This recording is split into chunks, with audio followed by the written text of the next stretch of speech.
Mga ka-amazing, ang ilog Amazon ay hindi lang basta pinakamalaking sistema ng ilog sa mundo.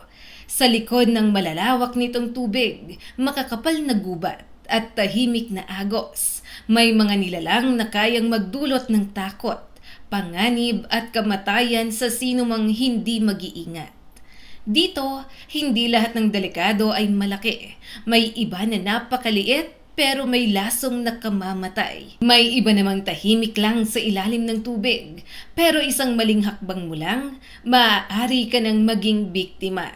Kaya humanda ka na ka-amazing dahil ito ang mga pinakadelikadong nilalang sa ilog Amazon na kilala sa kanilang bagsik at panganib.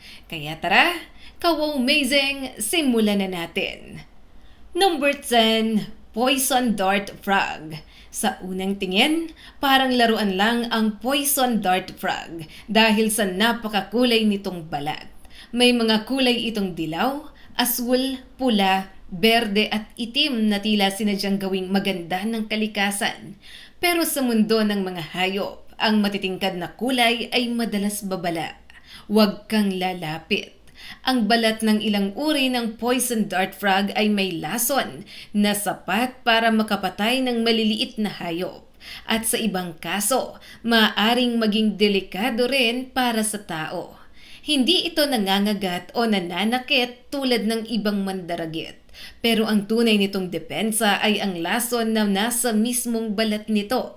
Ginamit noon ng ilang katutubong tribo sa Amazon ang lason ng mga palakang ito sa dulo ng kanilang pana o blow darts, kaya tinawag itong poison dart frog. Ibig sabihin, kahit maliit ang hayop na ito, malaki ang naging papel nito sa pangangaso at depensa ng mga taong naninirahan sa gubat. Kaya sa Amazon, huwag mong hahawakan ng isang hayop dahil ang mukhang maganda o cute.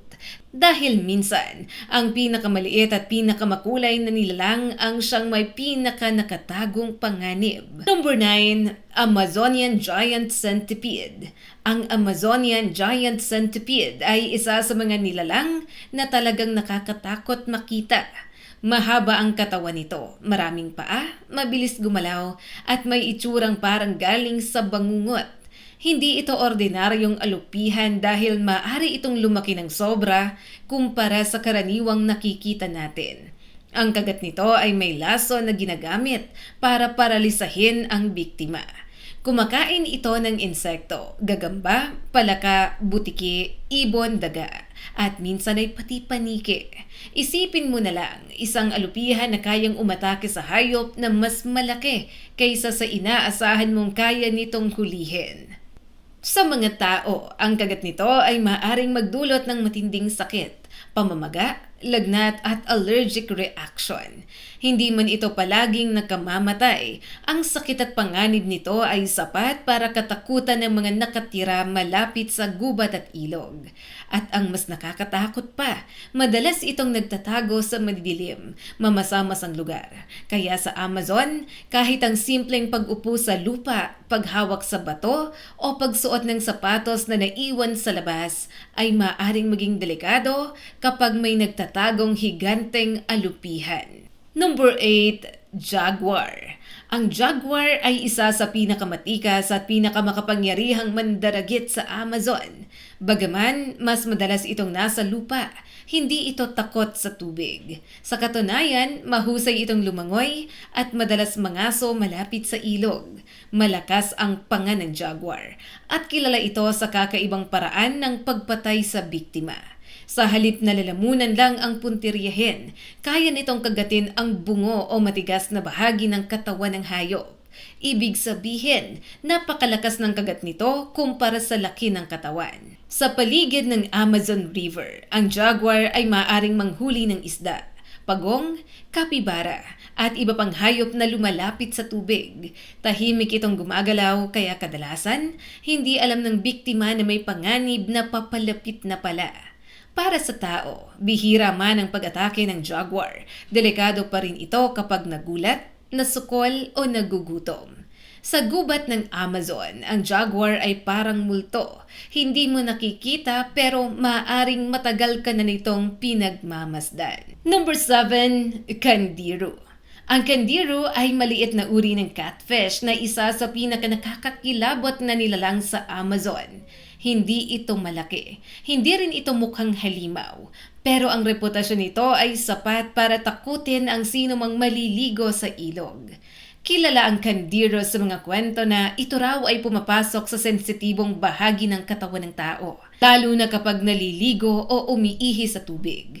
Maraming kwento tungkol dito ang naging bahagi ng takot sa Amazon, bagamat may ilang ding sinasabing bihira o kontrobersyal ang aktwal na kaso.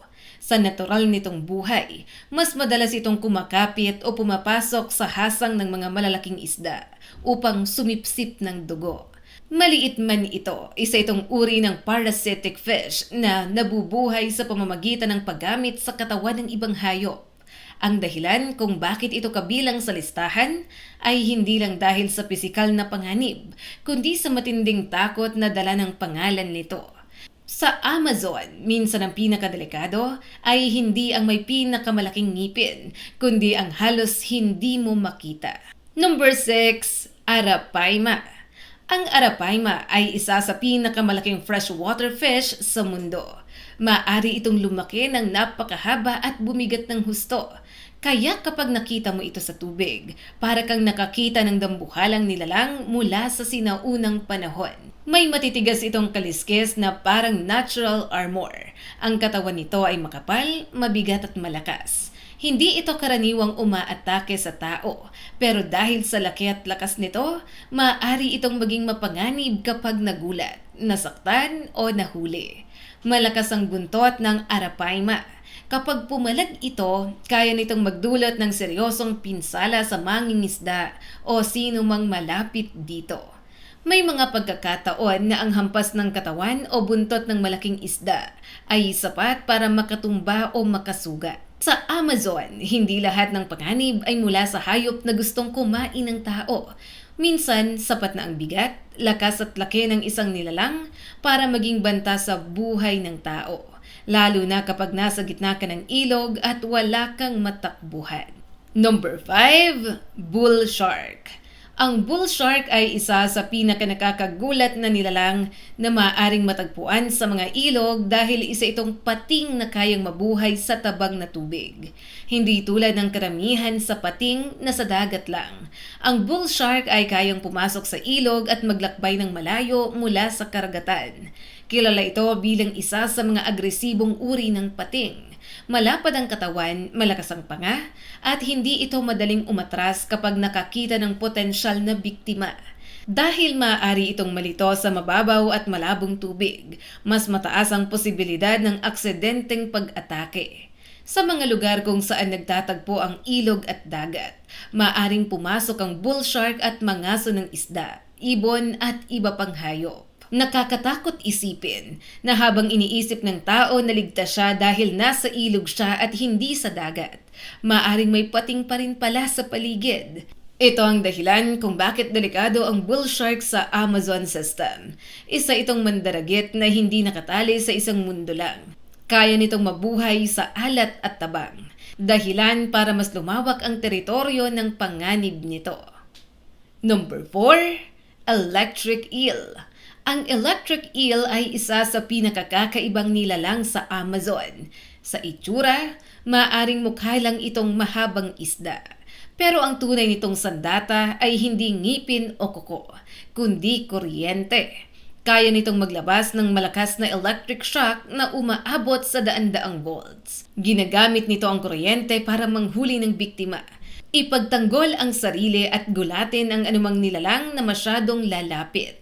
Sa tubig, mas delikado ito dahil mabilis kumalat ang epekto ng kuryente. Para sa tao, ang isang shock mula sa electric eel ay maaaring magdulot ng matinding sakit, pagkahilo, panghihina at pansamantalang pagkawala ng kontrol sa katawan. Ang mas delikado pa, kung mangyari ito habang ikaw ay nasa malalim na tubig, maaari kang malunod. Hindi ito laging umaatake, pero kapag naistorbo o naramdaman itong may banta, handa itong gumamit ng kuryente. Sa Amazon, ang electric eel ay patunay na may mga nilalang na hindi kailangang mangagat para maging nakamamatay. Number 3, Black Caiman. Ang Black Caiman ay isa sa pinakamalaking mandaragit sa Amazon River. Kamag-anak ito ng buwaya at alligator.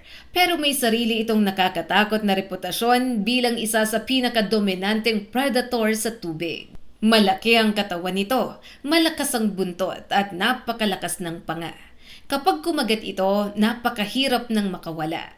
Kaya nitong hulihin ng isda, ibon, unggoy, kapibara, usa at kahit mas malalaking hayop na lumalapit sa gilid ng ilog. Ang Black Caiman ay karaniwang tahimik sa tubig. Minsan mata at ilong lang ang makikita sa ibabaw, habang ang buong katawan nito ay nakalubog. Dahil dito, mahirap itong mapansin, lalo na sa madilim o maputik na bahagi ng ilog. Para sa tao, ang Black Caiman ay tunay na panganib kapag napadpad ka sa teritoryo nito, lalo na sa gabi. Maaring hindi mo na malaman na may paparating na panganib hanggang sa huli na ang lahat. Number 2, piranha. Ang piranha ay isa sa pinakasikat na isda sa Amazon dahil sa matatalim nitong ngipin at reputasyon bilang mabilis lumamon ng biktima. Maliit man kumpara sa ibang mandaragit, delikado ito kapag nasa grupo. May malalakas itong panga at ngiping kayang pumutol ng laman. Kapag gutom, naistorbo o may dugo sa tubig, maaring maging mas agresibo ang ilang uri ng piranha. Dito nagsisimula ang nakakatakot na imahe nito sa mga kwento at pelikula. Hindi lahat ng piranha ay laging umaatake sa tao at marami sa kanila ay kumakain din ng halaman, patay na hayop o maliliit na isda. Pero kapag nasa maling lugar ka, maling oras at may sugat ka sa tubig, maaari itong maging mapanganib. Ang piranha ay patunay na ang panganib ay mas nakakatakot kapag marami. Isang piranha ay kaya mong iwasan, pero isang grupo ng gutom na piranha sa malabong tubig ng Amazon, yan ang eksenang ayaw mong maranasan. Number 1, Green Anaconda. At mga kawaw-mazing, nandito na tayo sa tuktok ng ating listahan. Walang iba kundi ang Green Anaconda, ang dambuhalang ahas ng Amazon. Ito ang isa sa pinakamalaki at pinakamabigat na ahas sa buong mundo at kilala sa lakas nitong pumupulupot at lumunod ng biktima. Hindi tulad ng makamandag na ahas, ang Green Anaconda ay hindi umaasa sa lason. Ang sandata nito ay laki, bigat, lakas at tiyaga. Kapag nahuli nito ang biktima, pupulupot ito ng mahigpit hanggang sa hindi na makahinga ang hayop. Madalas itong nasa tubig kung saan mas mabilis at mas epektibo itong gumalaw. Sa putik, damuhan at madilim na gilid ng ilog, halos hindi ito mapansin. Maaari itong maghintay ng tahimik hanggang sa may hayop na lalapit para uminom. Kaya sa lahat ng nilalang sa Amazon River, ang Green Anaconda ang tunay na simbolo ng tahimik ngunit nakamamatay na panganib. Hindi ito kailangang maingay, hindi ito kailangang mabilis. Kailangan lang nitong maghintay at kapag nahuli ka nito, halos wala ka ng takas. Mga kawaw-mazing, ang Amazon River ay tunay na kahanga-hanga. Pero sa likod ng ganda nito ay ang mundo ng mga nilalang na dapat igalang at katakutan. Mula sa maliliit na palakang may lason hanggang sa dambuhalang anaconda, bawat isa ay may sariling paraan para mabuhay, mangaso at ipagtanggol ang sarili. Kaya tandaan, sa kalikasan, hindi lahat ng maganda ay ligtas. Hindi lahat ng maliit ay mahina. At hindi lahat ng tahimik ay walang panganib. Kung ikaw ang tatanungin, kawaw-mazing, alin sa mga nilalang na ito ang pinaka-nakakatakot para sa'yo? I-comment lang yan sa comment section sa ibaba. At syempre, kung nagustuhan mo ang video na ito, huwag kalimutang mag-like and subscribe at pakishare na rin para mas marami pa ang